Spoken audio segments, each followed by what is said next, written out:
Welcome, everyone. My name is Dwanil, and I'm a product manager working on Autodesk Platform Services. Today, we're looking at something we've been genuinely excited about. The Autodesk Assistant has finally arrived to Autodesk Platform Services. If you've ever worked with a large platform, you know the challenge. Documentation, APIs, tutorials, SDKs, pricing, implementation decisions, and more, all of it spread across a lot of different places. The assistant is here to make navigating that easier. Instead of hunting through pages of docs, you just ask a question in plain language and get guidance for what we're actually trying to do. And getting started couldn't be simpler. You head to APS Developer Portal or APS or Autodesk.com. You're going to hit sign in. Once you sign in, you are going to click the white Autodesk Assistant in the bottom right corner, and that's it. What's interesting is that people come to APS with very different goals. A business visitor wants to understand value, a builder wants to know how to make something work, and a developer needs precise technical answers. Let's walk through how the assistant meets each one of them. Let's start with the business side. You're evaluating APS for your organization. You're not thinking about authentication flows, you're thinking about outcomes. So you ask simply, how can APS help your construction business? And notice the first thing it does. Rather than guessing it, it asks you who you are. Are you with the business persona? Are you a builder or are you a developer? You tell it that you are a business persona. And now it can tune every answer to that lens. A natural next question is pricing, right? So once you ask about pricing, it hands you a direct link with the pricing info. That's the pricing page. No digging required. Now, let's get more specific. This time, it comes back with ROI information while you're building a digital twin solution and real customer examples. Companies like Moicon, OFC Desk, and others, each with links. Okay, let's say you click one of those links, right? And there you can see the actual ROI values behind that customer story. Now, let's get practical. Let's say you want to estimate APS costs regarding your modified Revit pages every Friday and printing a large batch of them. The assistant correctly works out that this needs a Revit automation API and it starts sizing the cost. To sharpen the estimate, it asks the right questions like how many Revit files, the expected duration, the job complexity, and more. You feed in your numbers and it provides a response. So as you can see, you're putting in numbers as a customer, and once you provide all that information, it is going to give you an initial estimate. But you can also refine those numbers. So you can say, what if it took 30 minutes of processing time for each Revit model, and then it lands with an updated estimation based on your revised numbers. So over here, you can see it's $75 a month. Not bad, isn't it? It is very cool. So for business users, that's the point.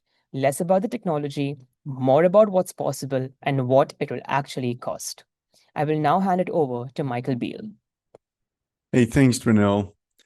I'm Michael Beale, developer advocate on the APS team. Now let's shift from the business leader to the builder and the developer. The builder persona is someone who turns an idea into something that runs as a prototype. Now, traditionally, that means bouncing between our tutorials pages, our APS docs, the SDK reference information, and sample applications. With the assistant, it's far more direct. A builder can simply just describe what they want. Is there a tutorial on viewing my Revit model in a browser? And how do I get started? The assistant points me to the right direction. It finds the viewer, it finds the setup steps, and it also provides the link to the actual tutorial for getting started with the simple viewer. Now, as my prototype evolves, I can explore some more ideas, just following up in the conversation. So for example, is there a way to, say, export those properties that are inside the viewer to an Excel spreadsheet? And the assistant identifies exactly what I need. It finds the model derivative API and how to extract properties, It provides the get fetch all properties endpoints, as well as the object tree. It also can suggest things like the design automation for Revit option. So this means less time searching and more time building. Okay, now let's get a little bit more technical. Let's say I'm a developer and I'm looking for detailed SDK information and authentication flows, but I'm still learning. I'm not quite sure what the difference is between 2LO authentication and Pixie. So I'm going to ask the assistant to explain it to me like I'm a student. So it gives me the business card exchange analogy, and then it explains what 2LO is using just a key and a secret. And then with Pixie, it's dealing with three legs: the app, the server, the end user. It provides a comparison between the 2LO and 3LO portion, as well as real world examples.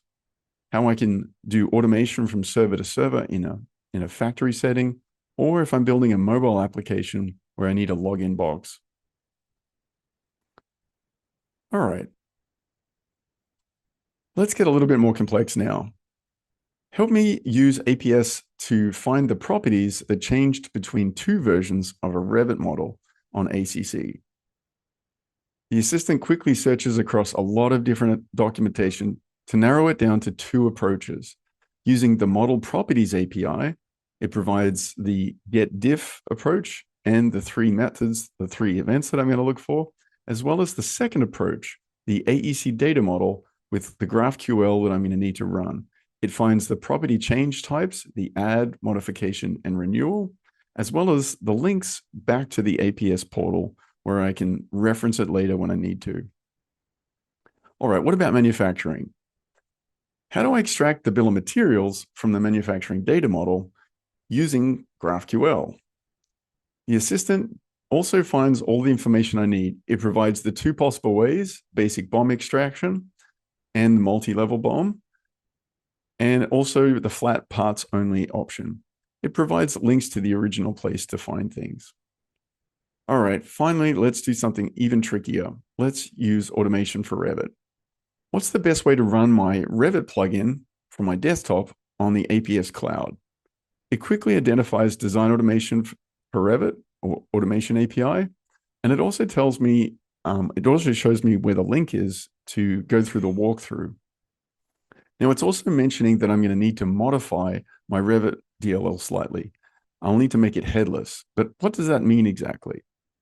So all of these things help me code my Revit plugin, and I can ask it for C# code.